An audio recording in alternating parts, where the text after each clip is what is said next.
We'll discuss race and how it plays a factor, and how we didn't even talk about this topic because we were afraid.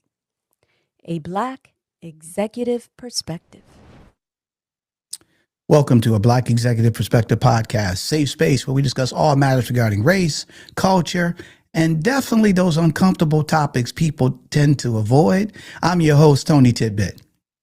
And I'm your co-host, Chris P. Reed, and we're here to tackle the real and the raw and often uncomfortable truths shaping our world. No fluff, no filters, just bold conversations on issues that matter.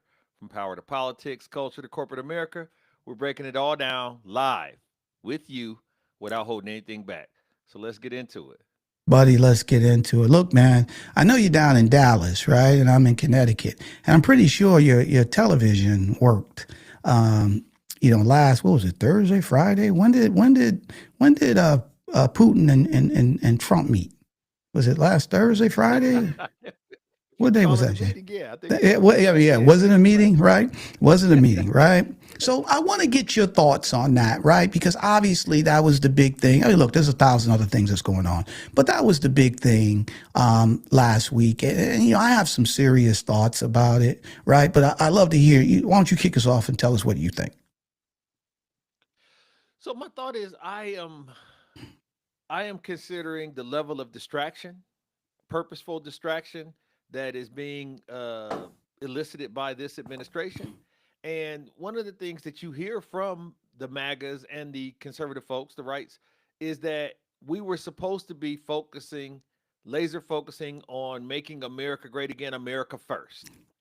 And so involving ourselves in other international things that may not necessarily affect us, or think about it. We send Russia transportation and vaccines. Other than that, we don't do no business with Russia. We don't do no business with them. We don't do no business.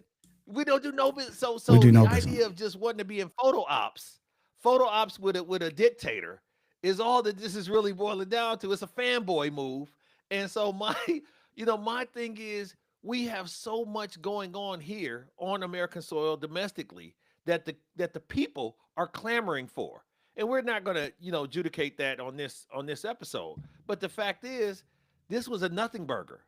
This was a situation where you went over and you had him come to your spot in Alaska, your cabin, and you made it seem as if you was going to puff your chest and give him what for. You know what I'm saying? Wag your finger and give him what for. And everything that I've seen since is that was the opposite of what happened, and that it absolutely wasn't as detailed prior to whatever was going on. Because if you recall, before during the campaign for Trump, it was, when I get in office, when you elect me, this is going to stop in 2 days. This is going to stop in 12 minutes. All that posturing and pompous, bravado. And now we 7 months in, 8 months, whatever it is. And we are I hate to repeat this, but you hear it too frequently. We are the laughing stock. And it's a situation where internationally our reputation and the economics are showing that. If you just look at Vegas and other places that are tourists, other countries are really like hands off because we've become volatile and erratic as a nation. And so I don't know what the hell this was, Tony. I'm just, from your perspective, and you're plugged in and you talk to people who have these type of mindsets, political mindsets, what was the intention and how the hell did we miss, the mark so badly? Buddy, so here's the thing, bro. You spoke a little bit about it, right? Just backing up, I can solve this in a couple of days. I can solve this, which we know is all BS, right? But, his people believe that, right? He's Superman. He can do it. He can walk on water. He can do all that, right? So anybody with a brain would recognize that wasn't going to happen, okay? But all that being said, right? Here's the one thing I will say, all right? And you may disagree with me, okay? So the one thing I didn't vote for the man. I don't like the man. I don't have anything to do with the man, right? But I will give him credit that he's at least trying to make something happen, okay? Even though we all knew that it wasn't going to be him just showing up and everybody just falling on their sword or, just placating or just saying, all right, President Trump, we'll do whatever you say. We knew that was going to happen. Here's where it makes no sense, okay? So think about it for a second. Let's just be clear here. at the end of the day, when you are gonna have a summit with somebody supposed to be your equal, and you want them to come to make a deal, okay, you would at least have it vetted that at some point they're going to agree to the deal, or you wouldn't have them come. All right, think about that for a second. Why would you do that if you don't have no inkling that this person is going to agree to what you want? Why would you bring him in? It's like, we were talking about this before. It's like Ulysses S. Grant, okay, in Appomattox when they did the official surrender of the South. All right, and then General Lee came to surrender, and then everybody's looking, and then Ulysses S. Grant says, "Okay, General Lee, the South surrenders," and General Lee looks at him like, "I ain't surrendering." What are you talking about? All right. So none of this was vetted. None of it. Okay. So, which makes no sense on that level. Why would you bring somebody all the way out here? You have no idea in terms of what they're going to say. Okay, that makes no sense. Immediately, who's the envoy? What information? Why doesn't your intelligent people, your ambassadors, know what this dude is going to say? Oh, it seemed like, they said, "Hey man, you want to meet?" And they're like, "Yeah, I'll meet with you." All right, but at the end of the day, nothing was done. Number two, here's the other thing. You come out, this dude has been isolated in Russia. He's war criminal, whole 9 yards. He can't even fly over certain airspace where he could be detained. Okay. He gets a chance to come all the way out here for the U.S., the superpower. Okay. Red carpet, B-52 bombers, trumpets, the whole 9 yards. Okay. Gets in the beast, the limousine, rides with you, and you get nothing out of it. He gets everything. And here's the kicker. This is the thing that we've always been saying, is that at the end of the day, you can play Trump because all you need to do is flatter him. Okay. So let me ask you this question. Let's just be clear here. What was the meeting about? What was the meeting supposed to be about? It's supposed to be about ceasefire. Ceasefire between who? Ukraine and Russia. Ukraine and Russia, right? That's what. So this dude came all the way over here, parade, whole 9 yards. He's supposed to sit down, and they're supposed to be talking about a ceasefire, right? Here's the thing. Why is Putin talking about the 2020 election? Why is Putin saying, had you been elected, we wouldn't have went to war? What does that got to do with this? He's playing him. I mean, buddy, it's the classic thing. All you got to do is flatter this dude. You get him off his game. Okay, that's it. All right. So he had to come all the way here. To be honest, that's what he got out the meeting. He didn't get nothing substantial, but flattery saying, "Hey man, had you been elected, you know what I'm saying, we wouldn't be at war." All right. Hey, to be honest. And then what does he do? He got nothing. He's like, after the summit, he's rubbing his hands because he's trying to dig in his pockets to feel what he can pull out that's substantial that he can chat about.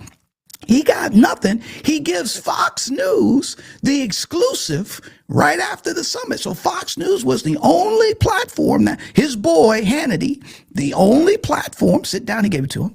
And what is his marble? What is his boulder that he got out of all this?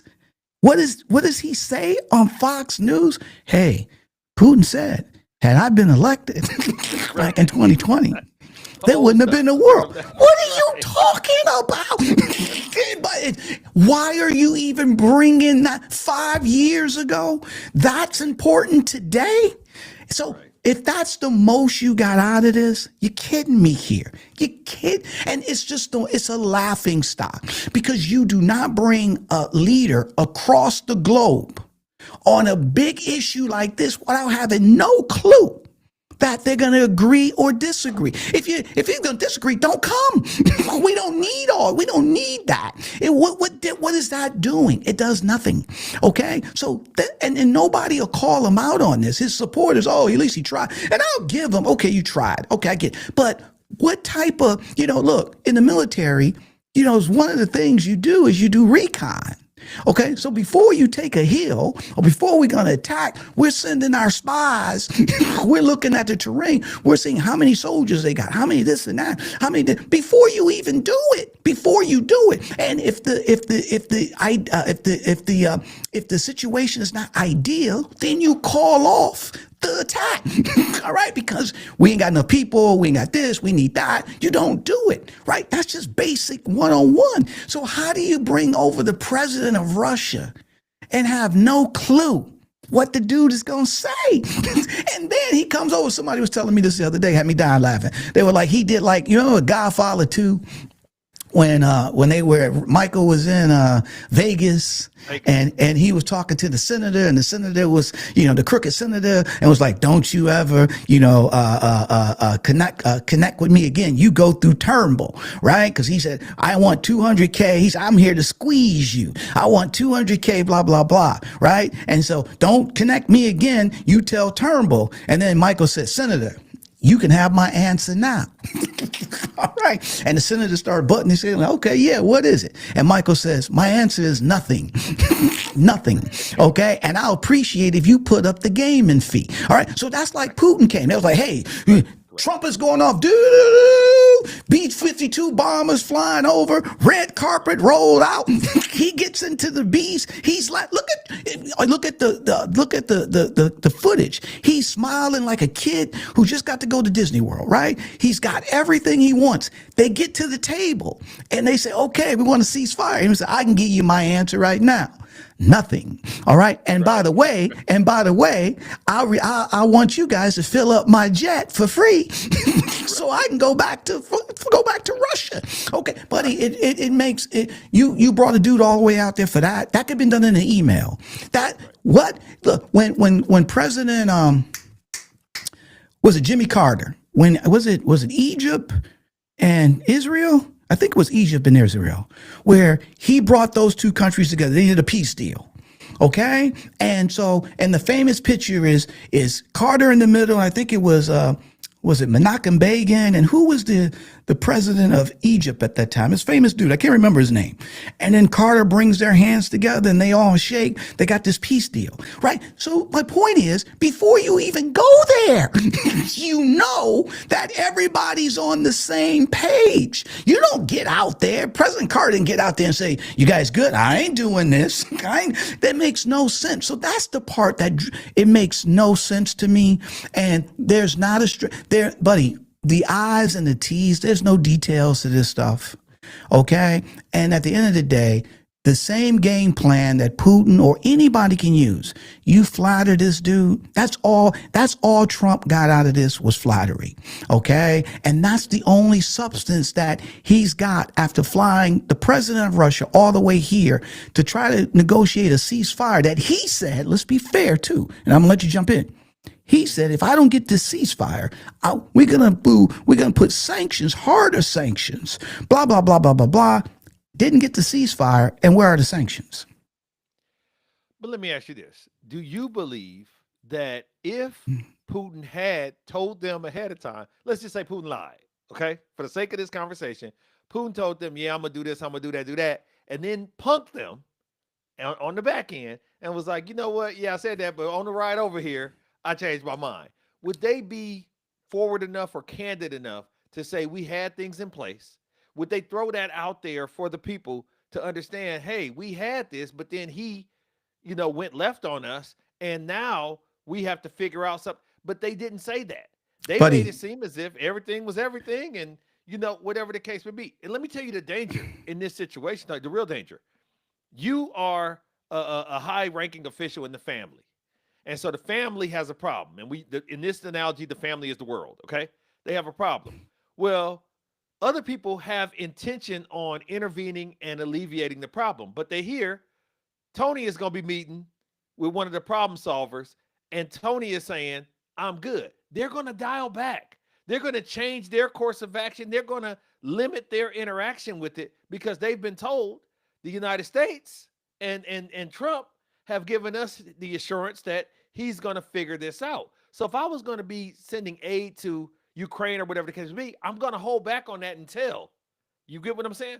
I'm not going to stay on pace or on schedule to do certain things because I don't want to overextend. If the United States is going to be the beacon of the world and the world leader and fix this thing, that is very dangerous because that it was a stall tactic, is what I'm getting at. Buddy, he's trying to run out the Stall clock. tactic. He's trying to run Yeah, out the clock. And here's the other thing, though, too. To that point, what does he do on Monday? He bombs the hell out of Ukraine. absolutely. All right. He bombed, I think, what was it, the most drone bombs that they had done. And think about that, Yes, right? yes, It's a yes. stall because he knows that without the United States, he can take over Ukraine. All right. So he's just playing the clock, buddy. And he got a free ride, a free Happy Meal. Okay, Right, right. and came back and still bombed him. All right, still bombed Worse him. than ever. Still Worse worse than than ever. Still bombed him. Okay, so what does that tell you, man? I mean, and that right there, man, is that's an embarrassment. That's an embarrassment.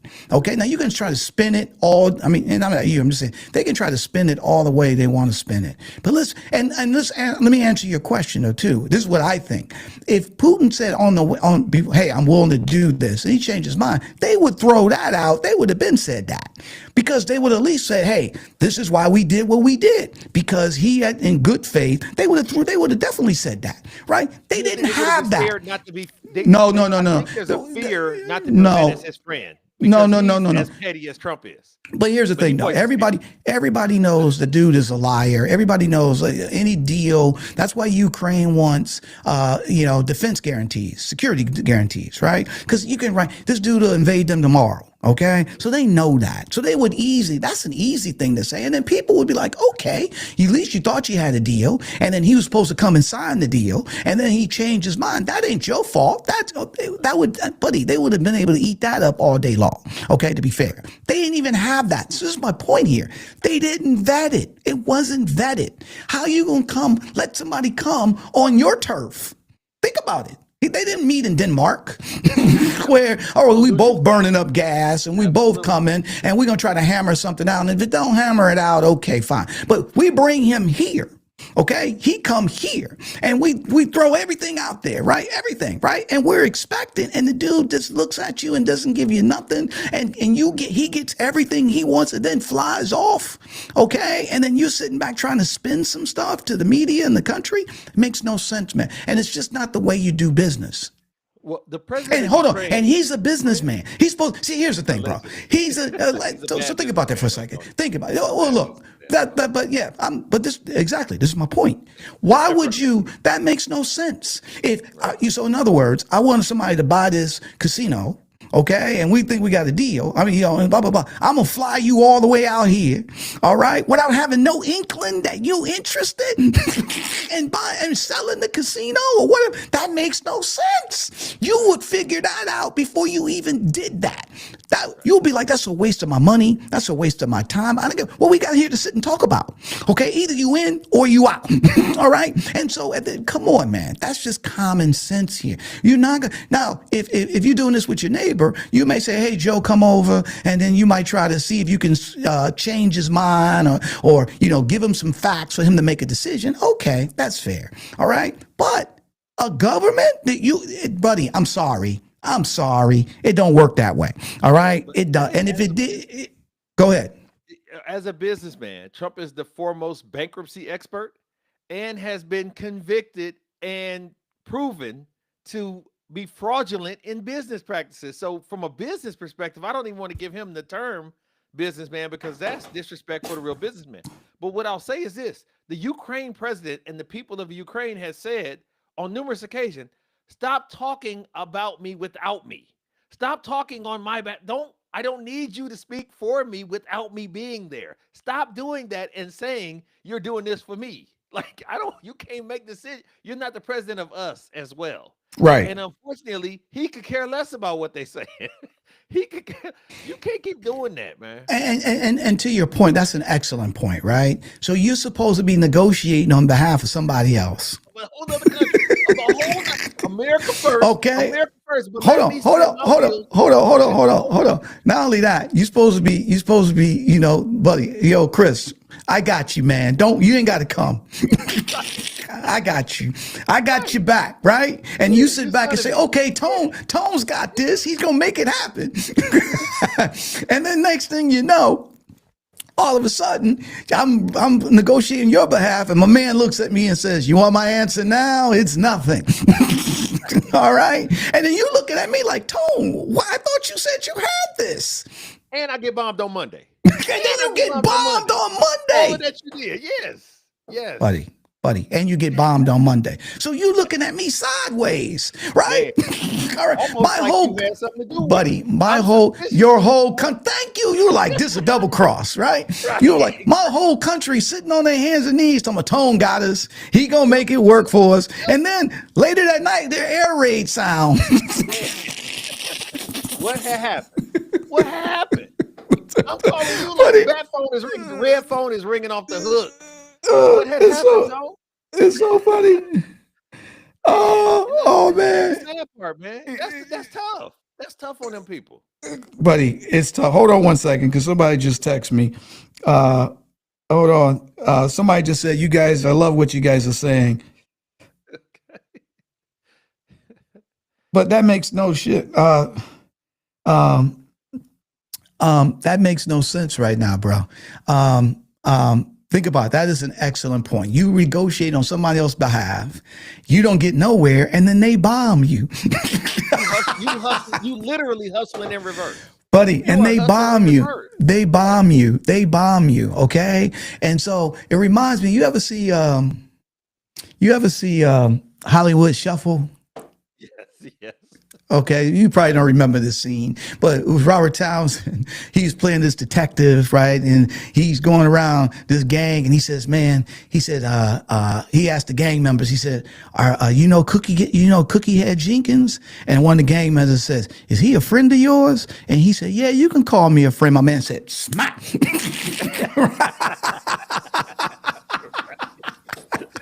Socked him dead. He's like, "Is he a friend of yours?" He's like, "Yeah, you can call me a friend." Smack.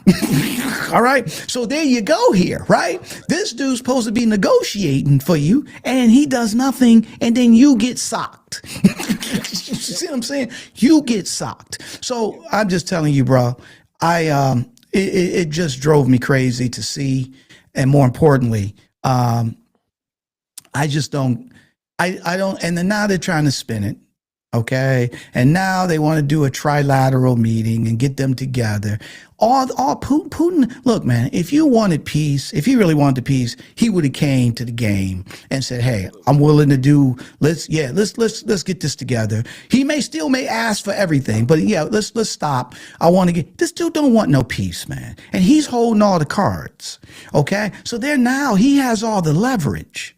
And see, that's the other thing here, because Trump is not holding to his word about how he was going to hold him accountable for not doing the ceasefire. And then Putin says, "I want to do a ceasefire. Let's do a bigger peace agreement," which takes a long time, right? Get everybody together, this and that, and then you still attacking. See, think about it for a second, man. If you wanted peace, you would be like, "Hey, all right, let's sit down. Let's try to work something out. We'll give a week. We'll do a ceasefire for a week and see if we can hammer something out." Okay. Mm-hmm. So you'll be down for that. But then for you to just automatically try to play it out and then bomb them hard the next day, a few days later, what does that tell you? This dude don't want peace. Okay. He wants to conquer them. Okay. Absolutely. That's just the bottom line. What the Ukrainians have said is, if everyone was to lay down their weapons, let's just say we decided we were unilaterally going to stop this, the Russian soldiers go home. If they give up, they go home. If we give up, we don't have a home. They have nothing. Okay. We can't. We done come too far. They've already taken 20% of their land. Okay. And so which they occupy. Okay. To be fair. And so, and they're running out of weapons, and he knows that. So think about it for a second. Why would somebody, and this is where without the United States or the European, the NATO stepping in, it ain't gonna happen. Because think about it for a second. In his mind, let's be Putin. In his mind, he's like, Why would I stop now? Right? I can have it all anyway. Yep. If I just Yep. keep doing what I'm doing and keep them at bay, keep them at bay. Okay? Just play a game, keep them at bay. They're going to surrender at some point anyway. It'll be all mine. Why would I stop? Why would I'm betting against myself, right? Why would, it's just the bottom line. So he ain't when somebody's looking to take your stuff, why would they stop when they know in just a matter of time, I'm going to have it all? So why would I negotiate and let you off the hook when I know just a matter of time, you're going to surrender because you ain't going to have nothing to fight back for. So that's the issue. And they should know. So now he's got all the leverage. So unless the United States and NATO, what is Putin going to get for him to say, okay, I want to do peace? What is he going to get? Because based on the current administration's policy, we can't pay him on behalf of Ukraine to go away because we ain't got it. We're not supposed to even be able. This concept of us digging our hands in and putting our nose in to other people's business and it costing us.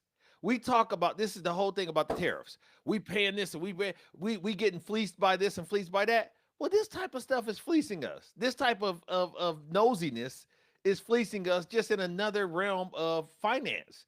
And once again, this was just a grand photo op for him to be able to go to his hero, get a picture of him shaking his hand, a recent picture of them shaking hands. If he could have had him at Mar-a-Lago, he would have spent the night, could have had a slumber party.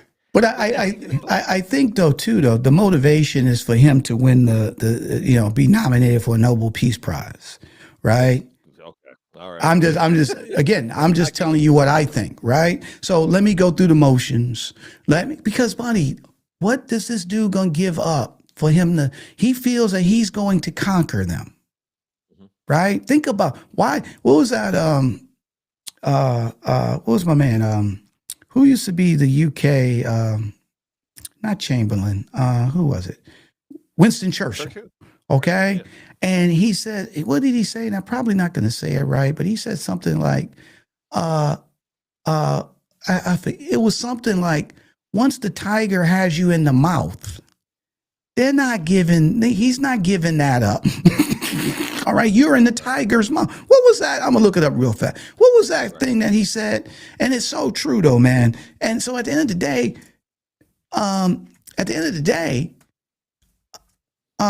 Putin, here it is right here.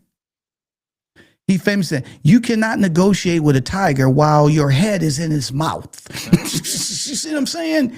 That's just the bottom line. That's the bottom line. The dude, so what is he getting? What is he going to give? He about to swallow you. You know what I'm saying? So I don't know, bro. I just thought, like I said, I want to be fair. Look, I give you kudos for trying to do. If this would have, let's play. Let's say if he did get a ceasefire, what would you think about Trump then? I don't know. So here's the problem. No. But to be fair, if let's say it did go, if it did go that way, what would you think? I was duped by the previous fucking ceasefire, Tony. We had a ceasefire and then he bombed. Iran. Like it was. What is we talking about? Like these don't work with him. So okay, but let's just say in a magical world, this one did work. I would think that because of his reputation, there's something nefarious on the back end, and I'm always waiting for the other shoe to drop. If you're an American citizen, go ahead. No. What I'm saying is, if Putin, and I get it, there could have been more hostilities. But if Putin would have said, hey, okay, I agree to a ceasefire, and they both agreed. Now, we know next week something definitely could have happened different. We get all that, right? But if he would have gotten that, at least at that summit, right, and agree, what would you say then? Oh, that it was a success, that it was professional, it was presidential, and it was exactly how things are supposed to work. I'm not giving you credit for not pissing on yourself, Tony. Like, this is what's supposed to happen. You're supposed to not piss on yourself. You're the president of the United States. This is in the job description. This is not an extra credit type rah-rah. You listen, bro. If you can't be proud enough to be the leader of the free world and be elected by majority, and that's not good, You are so focused on the Nobel Prize. You focus on dog. Be good with what you got. You just can't. He's insatiable for attention. He's an attention whore. And when you're an attention whore, you lifting up your dress, you doing everything for attention. And you shouldn't have to do that. They've said you've won the pageant. What are you doing flashing to people? You won the pageant. He wants negative attention. He's a child that believes that attention is attention is attention. There's no such thing as bad publicity, as you can see by the track record of his antics.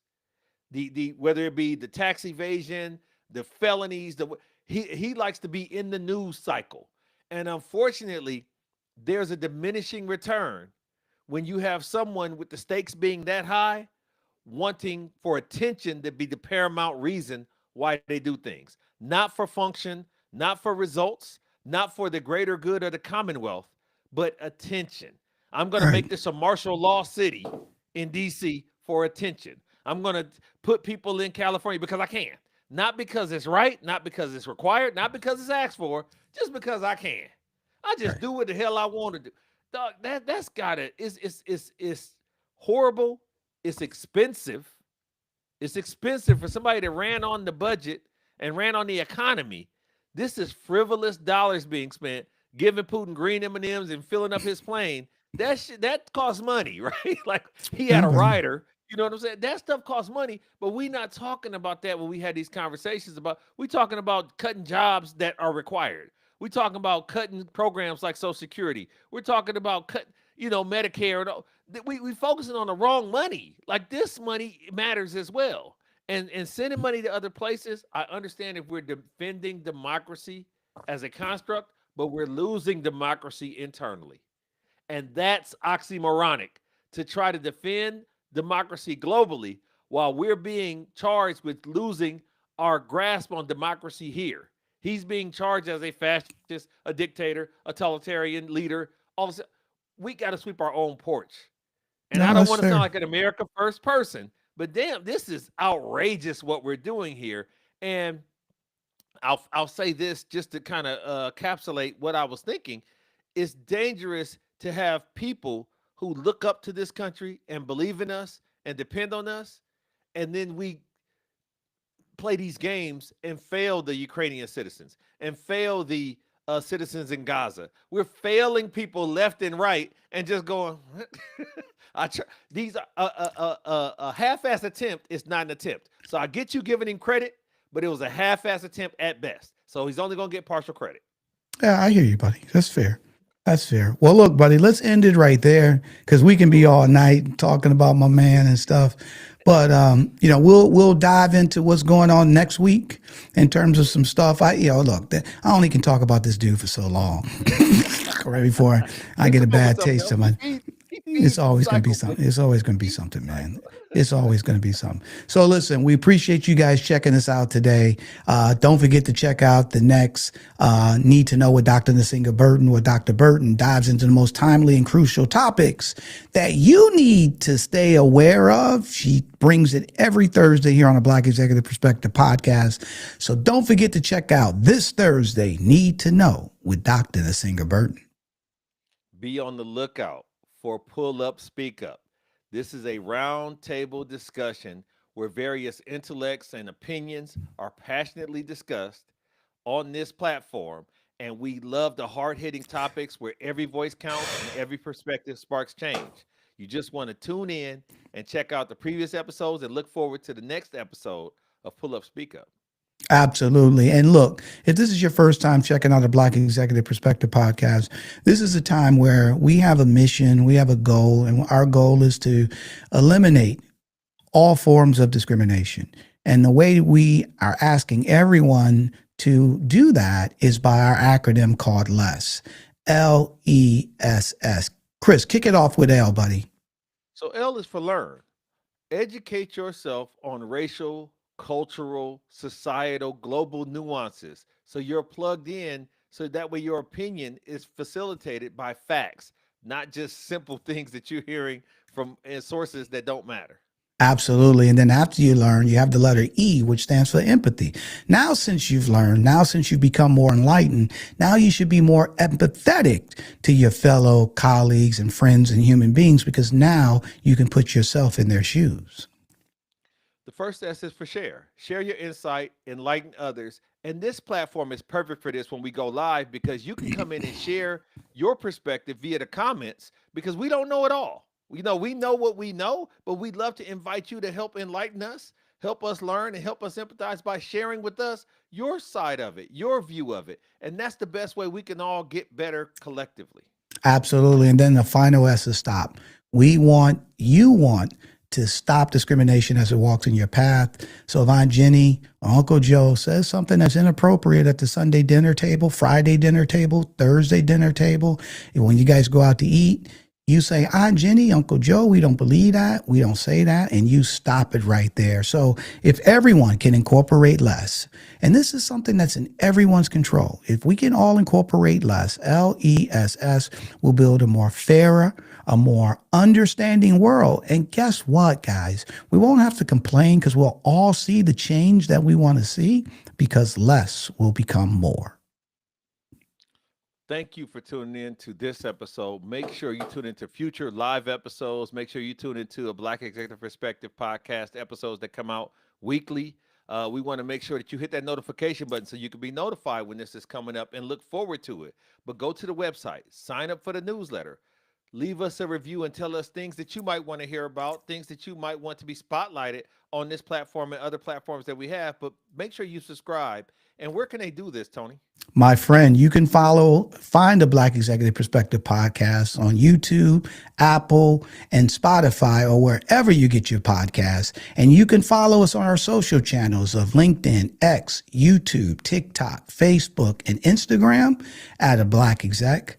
For my fabulous co-hosts, my man down in Dallas, Chris P. Reed, I'm Tony Tidbit. We talked about it. We learned about it. We laughed about it today. We're going to keep striving and thriving about it. We love you. And guess what? We're out. A Black Executive Perspective.